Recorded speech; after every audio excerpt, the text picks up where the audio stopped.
Yes, in today's class, we will learn about some organization of human genome information. And we'll also learn about cell division.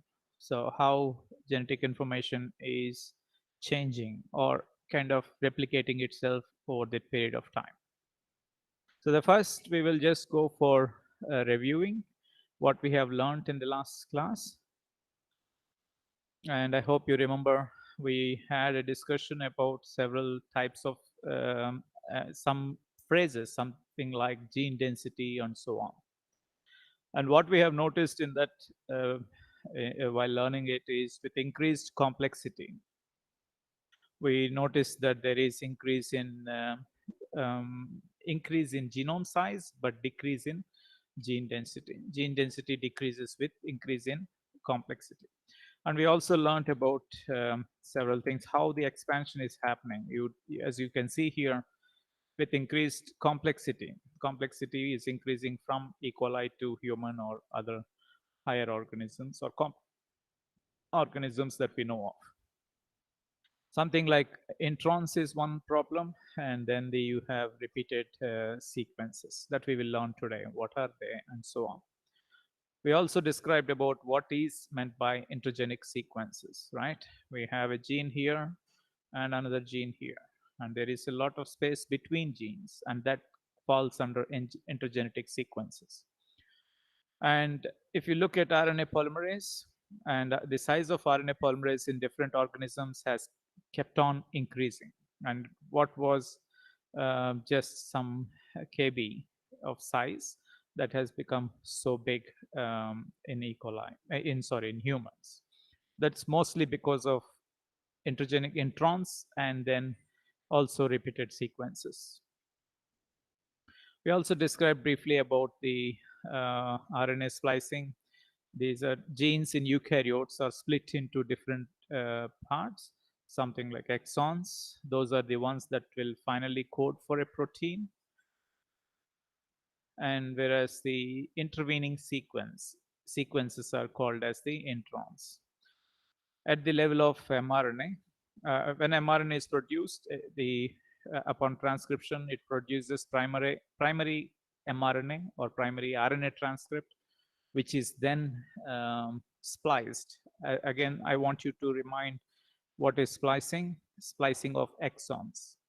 Removal of introns doesn't mean joining of exons, right? So we should always remember that exon 1, 2, and 3 are fused together, and now they can code for a protein. Yes, average number of introns. Prokaryotes do not have introns, but you can see that with increasing complexity, you see that there are more number of introns, and also the repetitive DNA is also increasing with complexity, whereas gene density is going down. Prokaryotes, you have high gene density, and something like complex organisms, you have reduction in gene density. So I think you can recollect some of the things. We haven't discussed zero gene that we will discuss today, but let's get on to the topics here.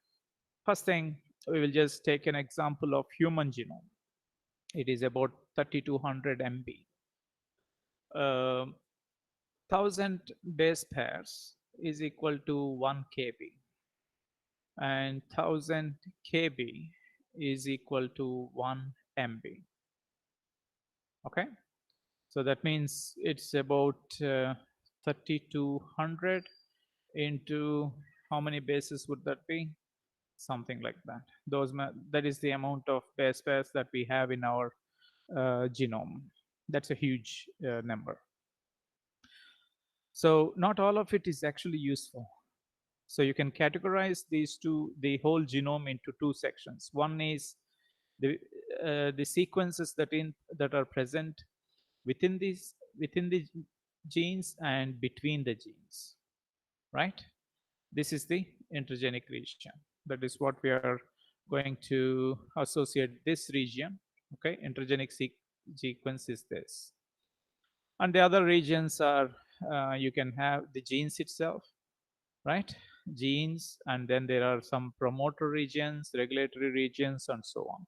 And also included are the introns and everything. Okay, all those within the genes and those that are required for the expression of the genes, we will put in the category called as genes and gene related sequences. And the other regions between the genes are called as intergenic DNA or intergenic sequences. So the intergenic sequences is about 2000 MB, whereas that of the genes and related sequence is about 1200 MB. We will look into what is the use of this DNA, the intergenic DNA. What is it doing, and what kind of sequences are there? First thing we should notice is this is sometimes referred to as junk. That means some people will call it as junk, some people will call it as graveyard, some people will something like that. Junk in the sense when we say it is between genes, that means it is not genes. That means it doesn't code directly for any product. And then why does a genome have this one? And that too, why is it so much? That is always a complex question that people have. Why do we have so much DNA that is actually useless? And that's what they call it as junk. So it becomes philosophical in the sense that some it becomes um, philosophical in the sense that some genes probably we don't know what is the function of these genes. That is one interpretation, or there might not have been any function at all within this DNA. Okay, so at this moment, temporarily, we can probably call it as junk. Um, there might be some function we don't know yet. That is how we can leave it at that.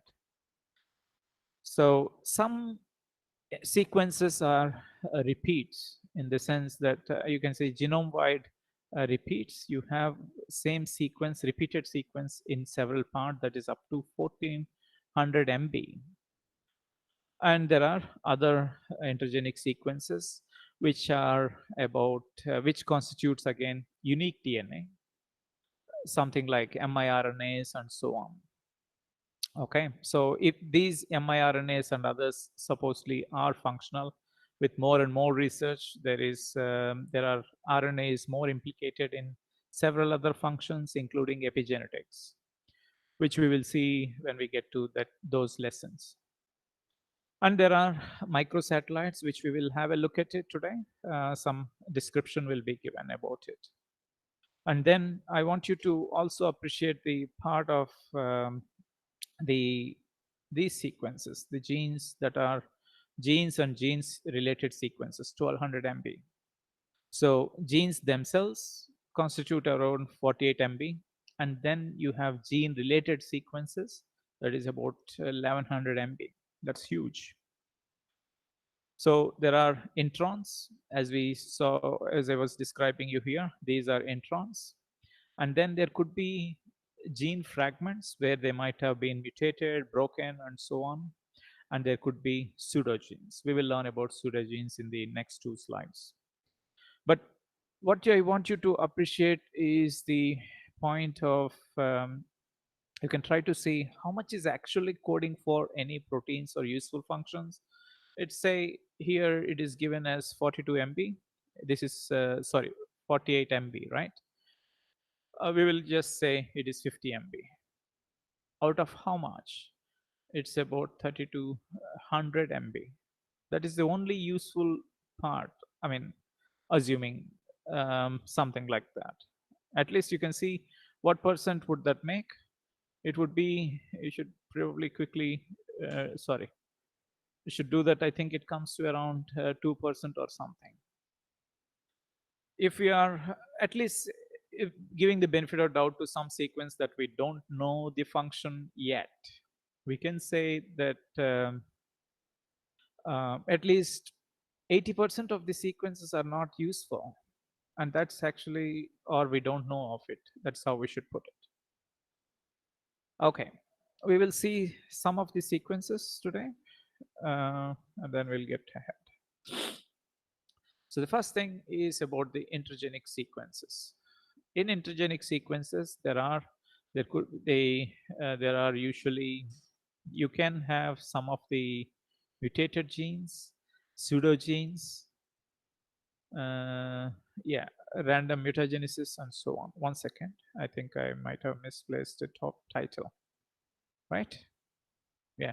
So pseudogenes, gene fragments, others actually come in unique sequences. That's okay. And there are microsatellites and genome-wide repeats, which are usually the big part of it. And whether is it junk or not, we will leave it at say at for the current understanding and knowledge, we can call that as junk. At least 50% of the intergenic sequence could be junk. So first thing we are trying to now understand is what are pseudogenes. If you break it, pseudo is false and genes, right? How do they arise is one of the questions. So here is a functional gene, and the gene is can will be transcribed, and it may be having its own functions, right? Upon transcription, we will have a primary transcript, right? Upon transcription, primary transcript, and then we have splicing, that is exon splicing, and then we will get mature mRNA. In mature mRNA, the one this is shown here. Very rarely, sometimes, what may happen is reverse transcription may happen.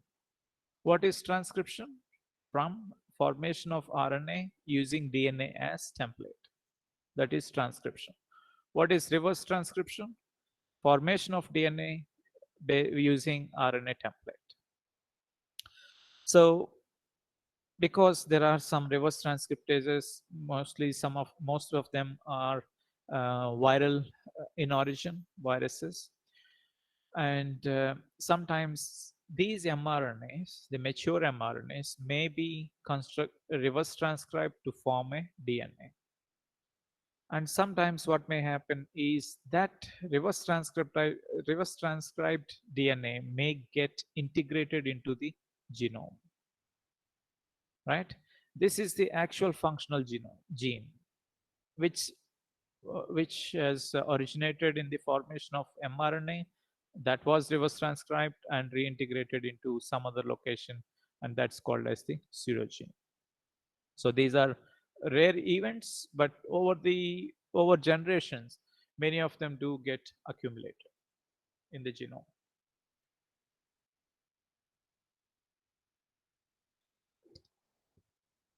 Sorry. And the other sequences are microsatellites. When you say micro, you can assume that these are kind of repeated sequences as well. Micro is small, and you can see something like a sequence like this. It might be present in many locations like this. This part of sequence can be present in several hundreds or thousands of places, and that makes up about 3% of the human genome. That's a huge amount. So what are microsatellites? They are small sequences, about 13 base pairs, and they are found distributed all over the genome, and they make up to 3% of the genome. Why do they occur and how do they occur is why we don't know, but how do they occur we do have, or why is also the answer. The answer for it also is in the same. There is something called as slippage. I hope from the term you can identify what is meant by slippage. During replication, say for example, I'm going to write a sequence, okay? One second. CA, CA.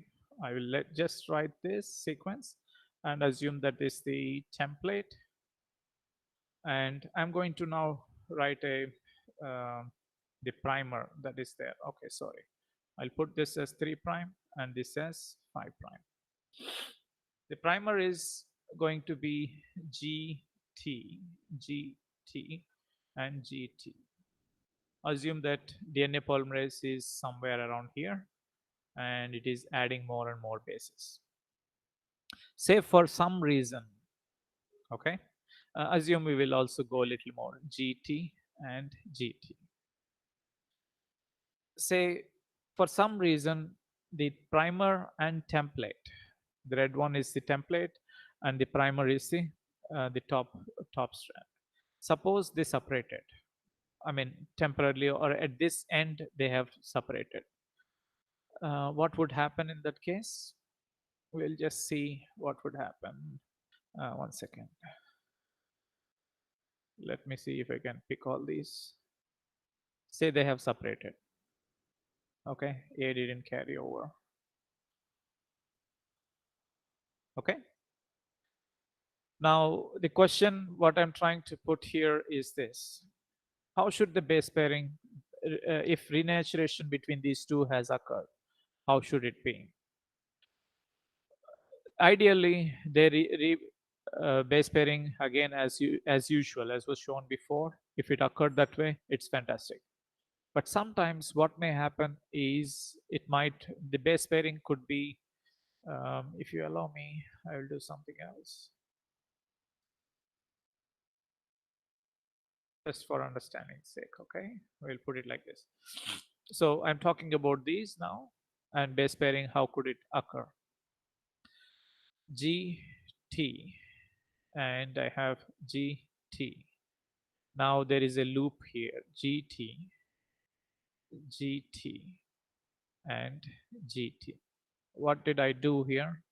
I am putting this DNA like this. I made a small loop, and the remaining DNA is like this. And DNA polymerase is adding more bases like this. What would happen eventually? So this loop is there, and if assume that this DNA has formed like this, okay, and it has undergone replication for the next round, what you will see is lower strand will give CA. How many times is it? Something like that.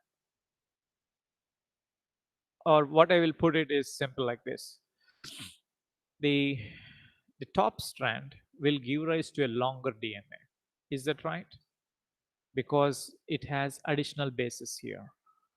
What is happening there? The bases are increasing in size. I mean, the length is increasing, the DNA. That is because of slippage. What is slipping?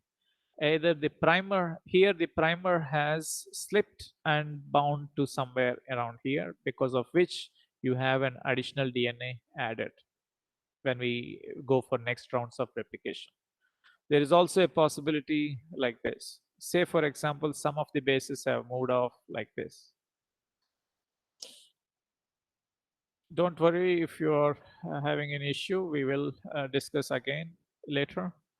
CA, CA, CA. Say, for example, this DNA has, the template has become like this. Then what will happen upon for base during base pairing? You'll have GT, GT, GT, and so on, right? This would have base pair like this, and then DNA polymerase would have added more like this. In that cases, what is happening? Upon further replication, it would become smaller. Okay, next time I'll try to make a already prepared slides so that you can understand what is slippage better. But for the moment, this is a good enough information at, right now.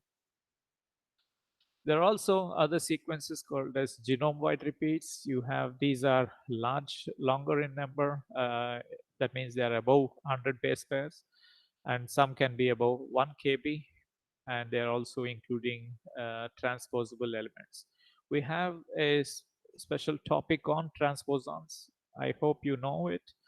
And they are some of the ingenious genetic elements. You call them selfish DNA that keeps propagating on the genomes of almost every genome that we know of. They are interesting. We will discuss at that point. For the moment, you can remember that there are some sequences which are huge, large in number, and they are all over the genome. So we have seen genome-wide repeats. That is the previous slide that we have taken. That is almost 1400 MB. That's a huge amount of DNA.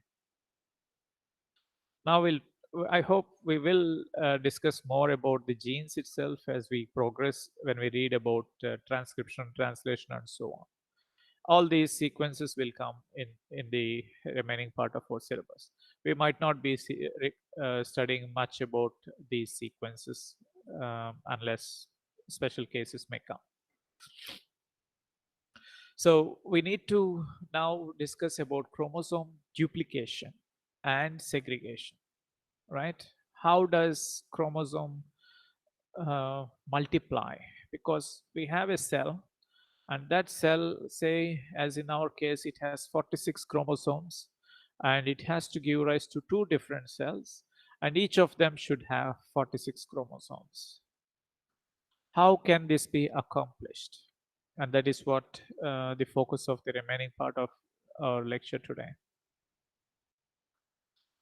So there are, I want you to get used to the terminology again. Origin of replication, we have discussed this before. That is where the replication starts. In eukaryotes,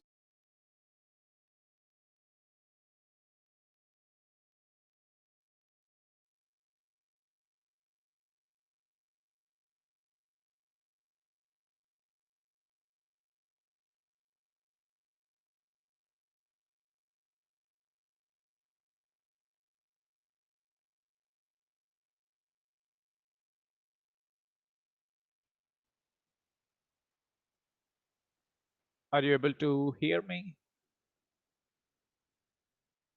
Yes, I think my internet was disconnected. Can you hear me? And is the presentation fine? Are you able to view the presentation? Yes, sir. Okay, thanks. In prokaryotes, there is a single origin of replication because often they are circular and one is fine to replicate the whole thing. Then there are centromeres. Centromeres are a place where the chromosome binds to spindle fibers during cell division. Okay, these are the centromeres. And there is a structure called kinetochore that organizes on the centromere to which the spindle fibers bind like this. So that is the kinetochore. This structure would be called as the kinetochore. And we already know what is a telomere. Those are the telomeres are the tips of the chromosomes. They have functions. They are a solution for end replication problem and so on. What is the function of centromeres? Centromeres are useful or important for replication to happen, not replication, segregation to happen. So here everything is kind of put together. Uh, Telomeres are at the tips. The red ones shown are the origin of replication here. And then we have the centromeres that are present. Centromeres are important for segregation into the different cells, new cells. So during replication, the origin of replications will allow the initiation of replication, and one chromosome consists of one DNA. Always remember those. So sometimes it is easy for us to get confused. One chromosome is always one DNA.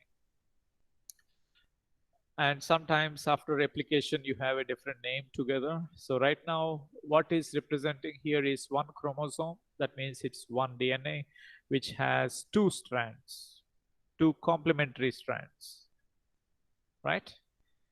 And upon replication, now here you have two DNA molecules, two chromosomes you can call, or actually upon replication you call it as chromatids. We will see in the next slides also. In S phase, the DNA replication happens. And then you have G2 phase, and then you have M phase.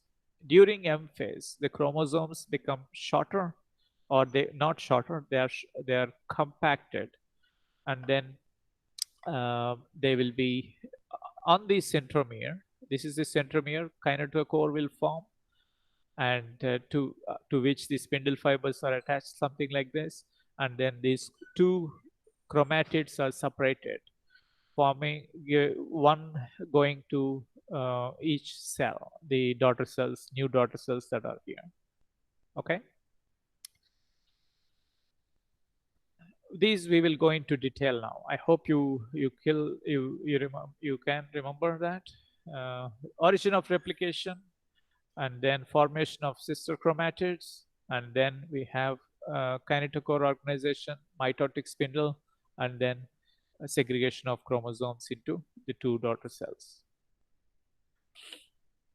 So what is the function, or why is it required to have a centromere, and why is it important to have only one centromere? It's something like this: if we have to make a statement, not more than, not less than one centromere, right? If there is one centromere, as shown in this case, each of these two sister chromatids are bound to the opposite poles. These are the poles. Centrosomes organize a pole, and then you have the binding of microtubules or uh, spindle fibers, and then they will be pulled to each other, so that this one will form a cell and the other one will form a cell. There is proper segregation of the sister chromatids into two different cells.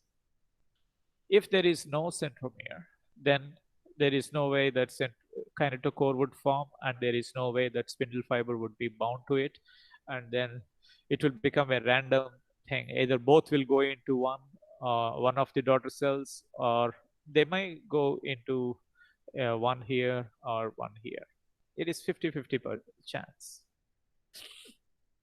If there are two centromeres, then it is a problem. It's because you will have one chromosome, it has two centromeres, each would be bound by spindle fibers like this, and then there will be because there may be forces acting on the opposite ones, and then that might lead to break.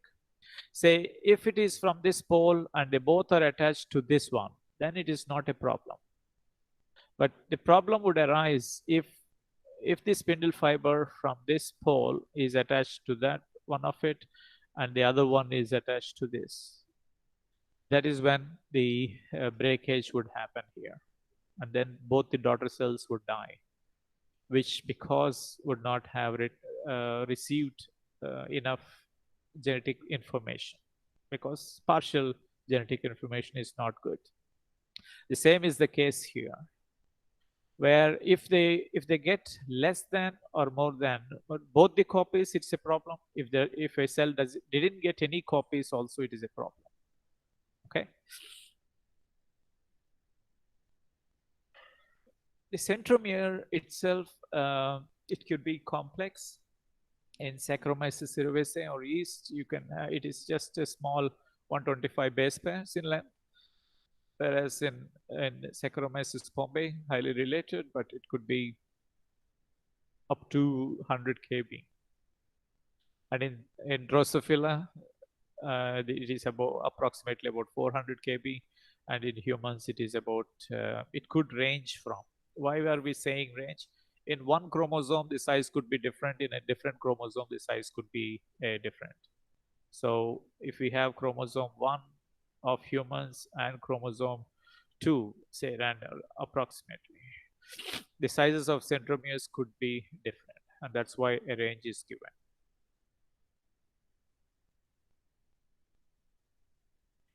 Then we learned about telomeres. What is the function of telomeres? The first one is, of course, it is kind of it is a solution for end replication problems, so that upon multiple divisions there is no loss of genes at the tips of the chromosomes. The second one is the degradation. As we said before, the ends can be attacked by exonucleases unless and the chromosomes forming a telomere which has a repeated sequence. There are proteins that recognize the telomeres, they bind, and also I think you remember that there is a knot that forms here, and because of which the exonucleases do not act on it and cannot degrade that part of the DNA. So telomeres provide a safety from being degradation. And the other one is recombination. What is recombination? Formation of one molecule or fusion of two different genetic information. That's simple way of describing what is recombination. Say for example, this is a DNA molecule and there is another DNA molecule like this. If they both became or they got fused into like this, that is a new genetic information, right? It consists of A and B, but this one has both A and B. That's a new genetic information. That's recombination. Or else it could be something like this also. If you have a small part of A and a small part of B fused like this, that is also genetic information. That is also recombination. So in this cell, if you see, like we have uh, 23 pairs or 46 chromosomes, right? And all these chromosomes may have free ends. If they had free ends, these two can join up, right? Fusion of chromosomes may happen. If there is another chromosome, these two might fuse up. So telomeres also prevent that kind of recombination from happening. As we will see in the lessons that we are yet to come in recombination, we have a whole chapter on that, and there we will know better about it, better about recombination. But I hope you understand that the function of telomeres is can also, will prevent end joining of chromosomes, right? I have a question for you in this question. We have dealt with telomerase in great deal in the last lesson. So here is a repeat: TTA, GGG, TTA, GGG. Here is one, here is one. That is the repeating unit. So if that is the case, what would be the template sequence, RNA template of that particular telomerase? Yes, it's a good question to have it. So if it is CCC this way, the template must have been, I will try to draw the template here. Okay, this is, say for example, the template, and the template would have been 5 prime to 3 prime, and the sequence would then be CCC TAA. I shouldn't put T because it is RNA, so that is a mistake I made. I'll correct myself. U A A C C C. Yes, I hope you remember the structure or kind of architecture of the RNA template in telomerase. If this is the case, what can it do? I hope you remember what is meant by translocation. What is translocation? This part moving away, something like this, right? Now a new sequence can be generated using the sequence here. So TTA GGG, and again the sequence will keep, this translocation will happen, and again this one will go and bind here, something like this. That way this region would be extended, and then there will be a primer synthesized here, and using that this gap will be filled.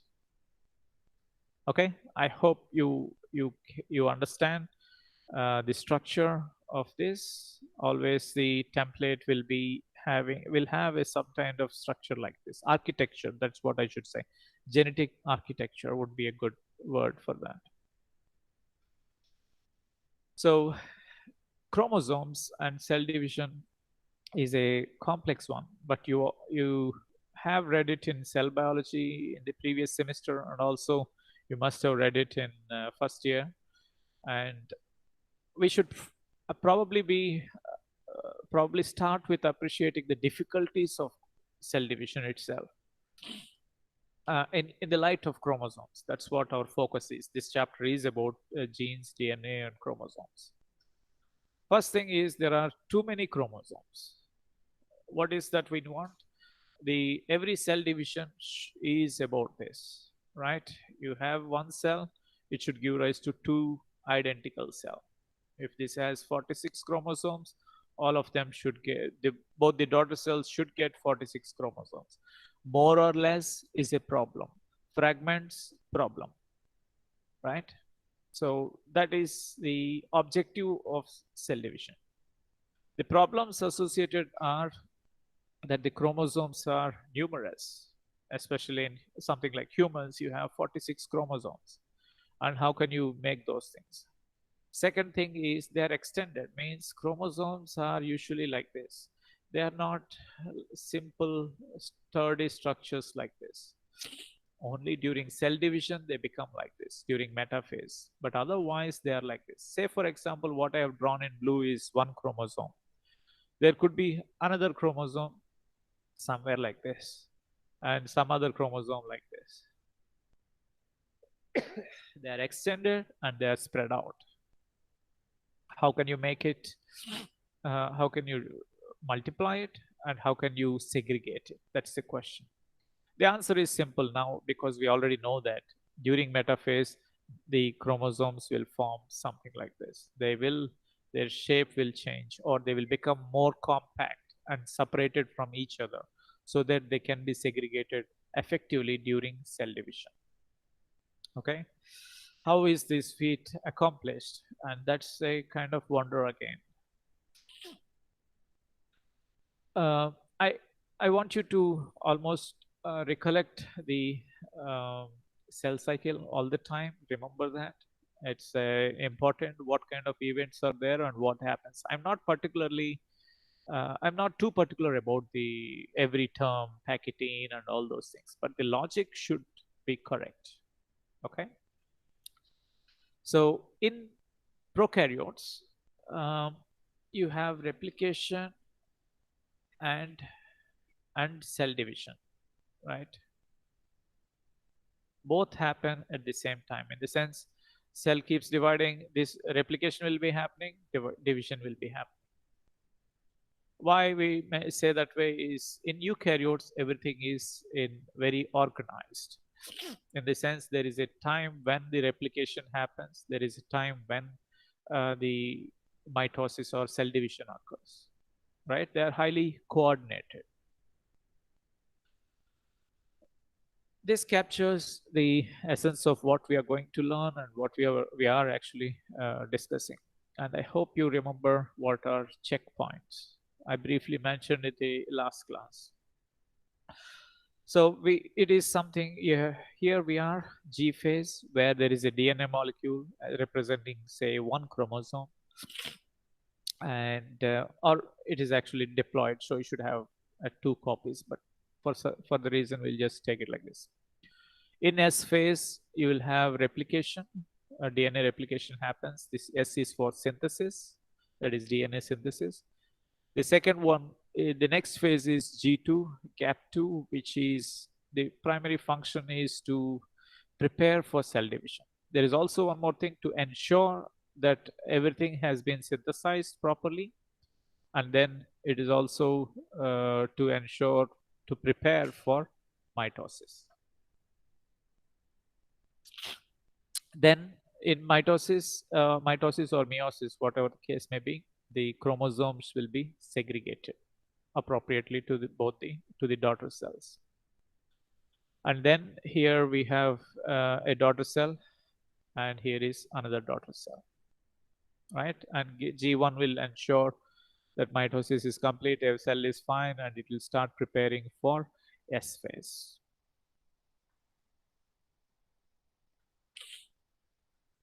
So let's try to understand again. The problem is it's easy to be confused between what is chromosome, what is DNA. Always put chromosome equal to one DNA molecule. That is double-stranded DNA molecule. And here the terminology is a little bit troublesome, but we will get over it.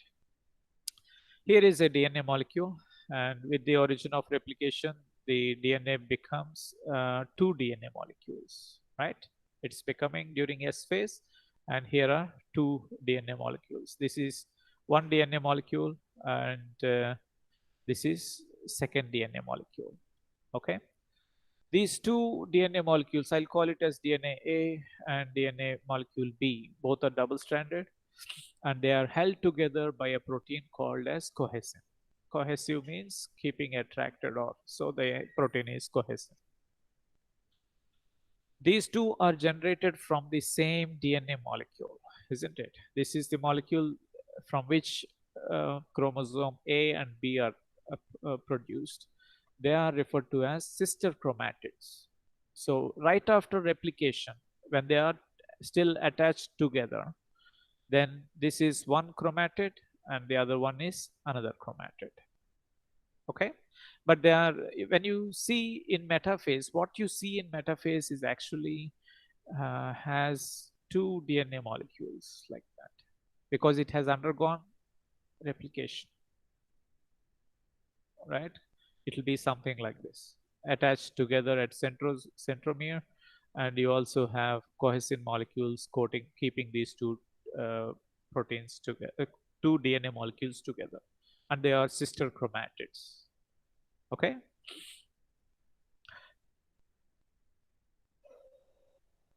So what happens during interphase is, during interphase or the phase between all the S, G1, G2, they all come under interphase, and then you have the other M phase, right? Replication happens during S phase and then many things. So during S phase, the chromosome doubles. So assume this is a diploid cell. That means it has 2n number of chromosomes. Or in humans, if you're talking in terms of humans, then it would be 23 pairs, right? That is the 2n. When they, after completion of S phase, what is actually what is in there? It is 4n, right? It has 2 into 23 pairs.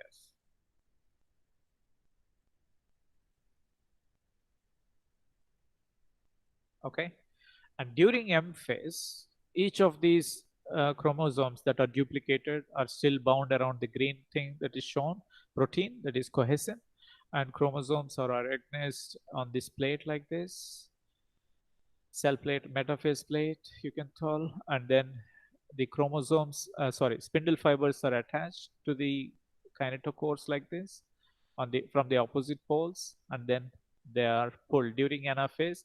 The cohesin breaks down, and then they will separate. So during yeah, this is what happens during metaphase plate, metaphase. And during anaphase, the cohesin molecules are degraded. The ones that are here, they are degraded, and then the chromosomes are pulled towards the opposite pole, something like this, thereby generating into, this will become one cell and this will become another cell. Both have received same amount of DNA then.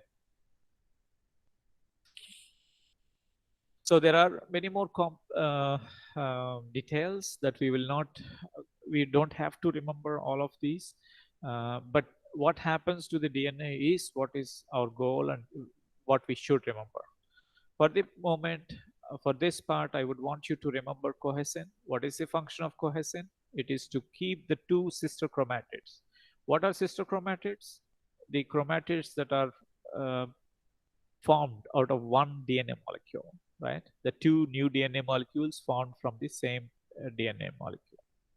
And there is another protein, condensin. That is the protein that will make the chromosomes compact. So it will form loops something like this, because of which they will become much shorter and compact, like in the metaphase plate and so on. So this is the cohesin is keeping these two together, and condensin is making it compact. That is when, that is how the metaphase chromosome-like structures will form. That is because of the protein called as condensin.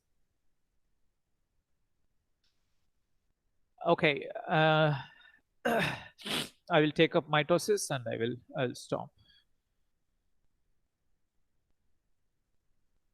Okay. So during interphase, chromosome replication or the DNA replication is finished. Now it is in kind of 2n, each of them replicated, right? So it's actually 4n, but we'll call it as to replicated DNA.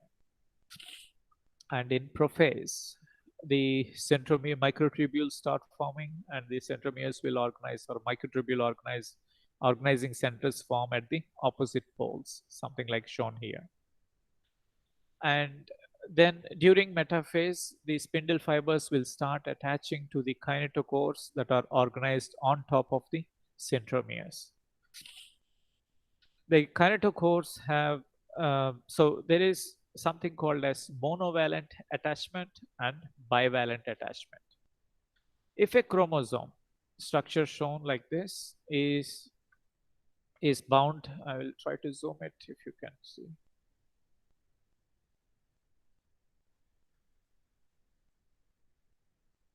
Sorry.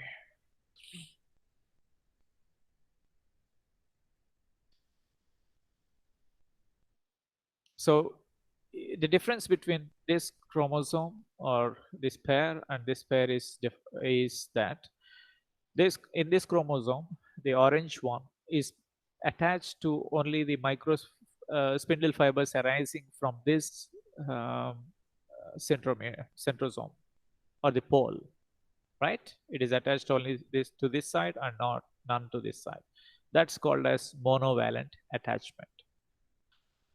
Whereas you see the purple chromosome, these kinetochores, the spindle fibers from both the poles are attached to the on different sides like this, and that is referred to as the bivalent chromosome. Bi is 2, mono is 1. So the metaphase, during metaphase, all the chromosomes should be attached to the opposite poles like this. If a situation like this is there, then the chromosome will keep, the cell will not progress to anaphase. It will still keep trying to bind here. Occasionally there are mistakes, because of which a state like aneuploidy will happen, that we will discuss in the next class. Oh, sorry.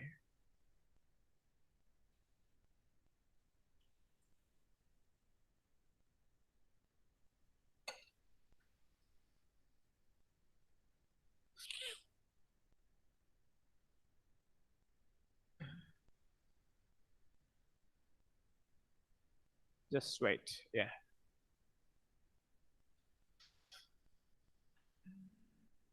And during anaphase, the cohesins that are there that are broken, because of which the chromatids, two sister chromatids, that will they will separate and move to the opposite pair, opposite poles.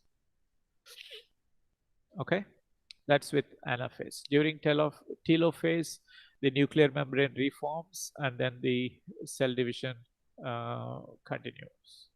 The two cells will separate, and that's called as cytokinesis, forming two daughter cells. And what do the daughter cells have? They are exact copies of the parent cell. How are they exact copies? In the sense of number of chromosomes. This is at G2 phase. No, this is after S phase, so this is at G2 phase, right? In prior to, okay, let me put it this way. So first is G1 phase, then you have S phase, then we have G2 phase, and then M. I will write the number of chromosomes, how it should be. In G1 phase, it should be 2n. A diploid cell will have 2n. In S phase, it is replicating, so I will just leave it like that. In G2 phase, it is 2 into 2n, so I'll just write it as 4n. And what we have shown here in this place is G2 here. And after M phase, what should come? You will get two cells, each containing 2n and 2n, right? So I hope there is no confusion in this. Let's just take it for humans. What would have happened? Humans have 2 into 23. N is 23. And in G2 phase, it will be 4 into 23, a total of that. And later we will get 2 into 23, 2 cells, and 2 into 23, right? In the next class, I want you to, I thought of showing the animation, but I want you to have a look at the animation on cell division, cell cycle and division. Please have a look at it. We will discuss about mitosis and meiosis in the next class. Okay? Any questions?